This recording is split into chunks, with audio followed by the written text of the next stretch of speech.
Did you know that you can actually be, according to kinesiology, you can be allergic to money? So kinesiology and epigenetics dovetail together. So your epigenetics actually carry data, I think it's up to 14 generations.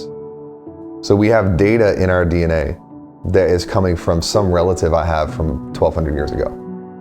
And a lot of the allergies that you find present in the human body, some of them are not biological, some of them are emotional. And the body sometimes improperly associates two things. So, have you ever gone through a really hard season and you listened to a song during the season, and when you hear that song, it will sort of make you sad? Takes you straight back. Takes you right back, right? Yeah. Or like if you had a really cool walk on a beautiful sunny day and you're so happy and you listen to this song, and then later it can be rainy and dreary, but you listen to that song and you're like, yeah. Yep. The body is always associating. So the whole point of your bloodline is to keep your bloodline alive. That's it. Evolution has like two goals, only two goals. By the way, evolution is very biblical. So we're not talking about Big Bang evolution, we're talking about the perpetuation of the species. And the two goals of evolution are to keep you alive and to make sure that you can procreate. Because like it's impossible to carry on your bloodline if you're not having babies. So, and this isn't a weird thing, like I'm not talking about political or anything like that. I'm just talking about literally like we're driven to stay alive, and instinctively we want to like have kids so that we can keep the human species alive.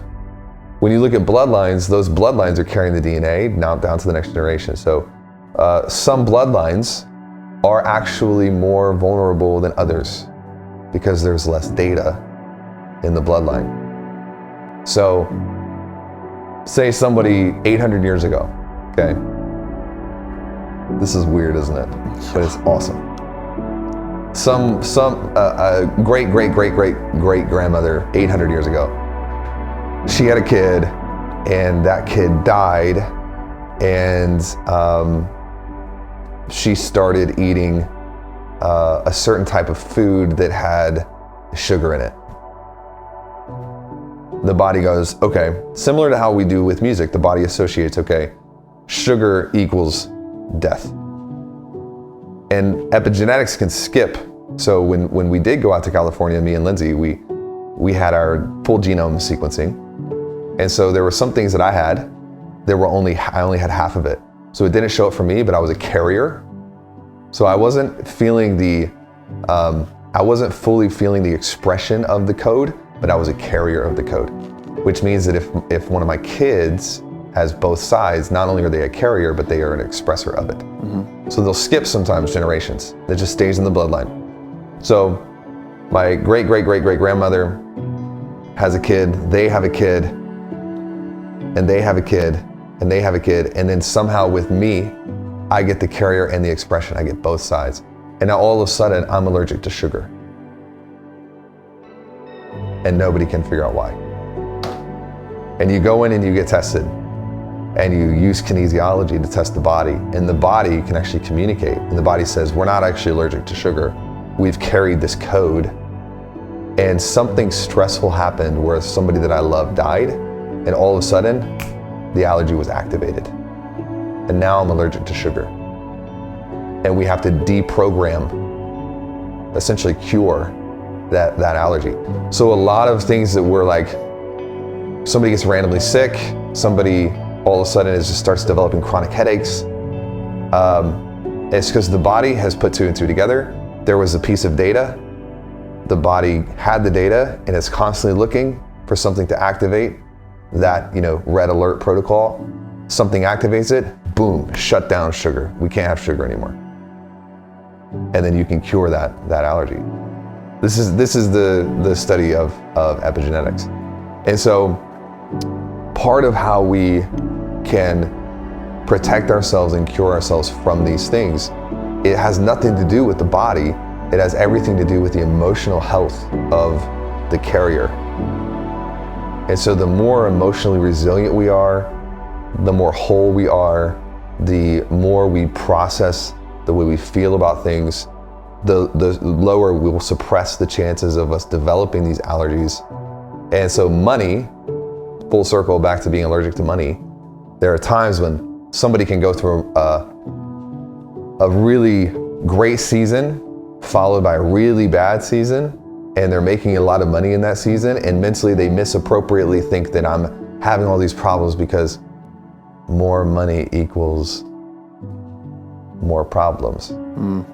And so now they have this genetic code that's printed into their DNA. Because the bloodline wants to keep their kids alive, the bloodline is actually telling their kids, hey, money's not good for you. Like, if you want to stay alive, don't make more money. And then we're allergic to all of these things that have nothing to do with reality. They're not biological at all. They are purely emotional. And this is why when you have a father who's an alcoholic, the kid's more susceptible to be an alcoholic. When you have a mom who has anger issue, the kid is more likely to have anger issues, because we're not just transferring genetic physical code, we're transferring emotional state to our children. Wow. Classic example of this that just happened to me, if you're interested, is for the past 2 years, you know this, I've had this feeling constantly in the back of my mind, like I'm missing something, like I'm out of place. You know, like there's something that I'm not doing. Like we've had to have these conversations. Why doesn't this feel good? Like something's wrong. And so I'll journal, I've got thousands of journal entries where I'm just like, I don't know why, but when I wake up in the morning, so I just am like, I'm not doing the right thing. And at first I thought it was God, but then I would pray about it and be like, no, it's not God. I don't know what's going on. What is wrong with me? Oh my God, I'm losing my mind. So I go to this kinesiologist, and she's muscle tested me and all of these sorts of things, anxiety, certain foods, shame, like all of it. And they can go through it in their heads. So they're testing you, but they're not speaking. They're just thinking, because energy actually is the source material for everything else. So like you think before you speak.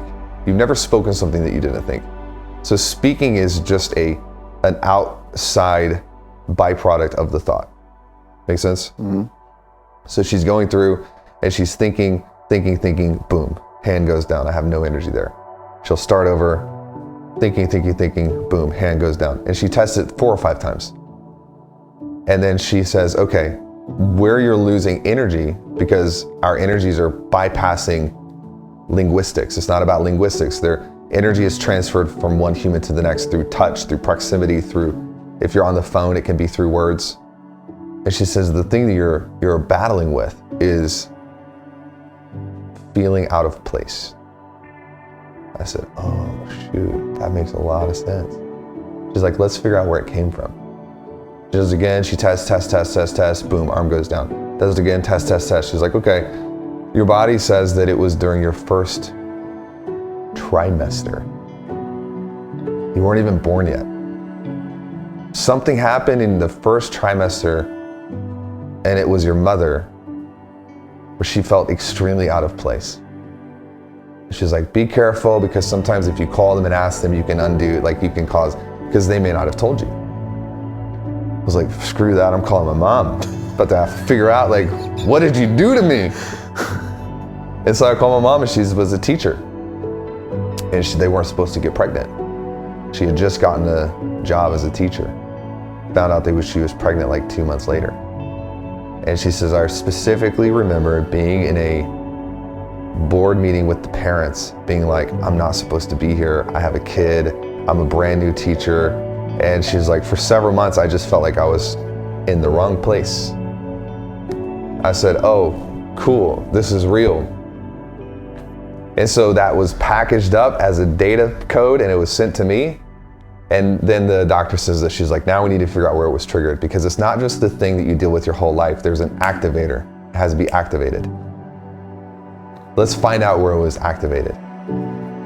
And she does a bunch of testing, and she says the body's saying it's 10 to 11 years old was the first activator.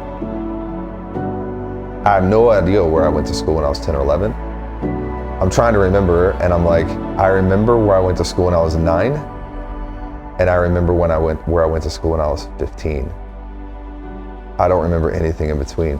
And I'm on this table being like, yo, what is wrong with me? Like, how do I not remember where I was?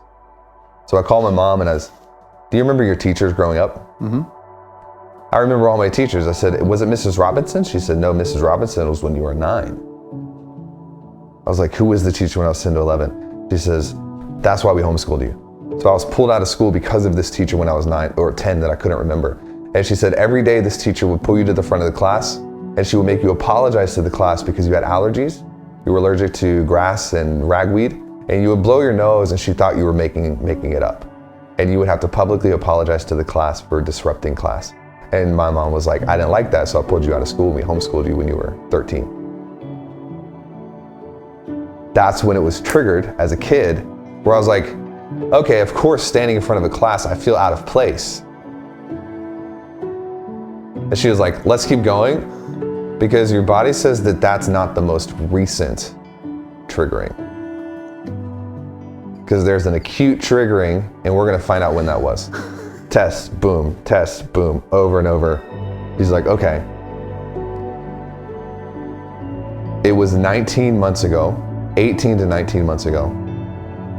She's like, I want to prepare you for something because sometimes the body can reveal areas of trauma that you don't actually know. So she goes, I'll give you an example. One time somebody came in and we muscle tested them, and they had been cheated on by their spouse. And the body knew and their mind didn't, because it's an energy. And she's like, that was a really awkward conversation. So she said the thing that your body responded to was being taken advantage of and feeling cheated. And I said, well, my wife has never cheated on me, I promise you that. Like, you know, Lindsay, like never. But 17, 18 months, 12, 13, 14, 15, 16. Oh, that was June of 2022 when I gave away my companies because the ownership structure wasn't good. And I felt so taken advantage of during that season. And I was like, okay, this is what it is. This has basically triggered that genetic code. So your body is now associating, you're in a season where you were out of place. She's like, so let's clear it. And they cleared it and they did a bunch of stuff. And yeah, that was like, what, a month ago? It was a month ago. Now, like magic, what's all starting to grow? Everything. Every company that I own has set a record month in the last 30 days. Why? Because I'm not changing directions every 5 seconds. I'm not like, something's wrong, something's wrong, something's wrong. It's the weirdest thing ever. And so this concept of like, there is a real map of events that's happening spiritually, energetically. If we're not aware of it, we can't do anything about it.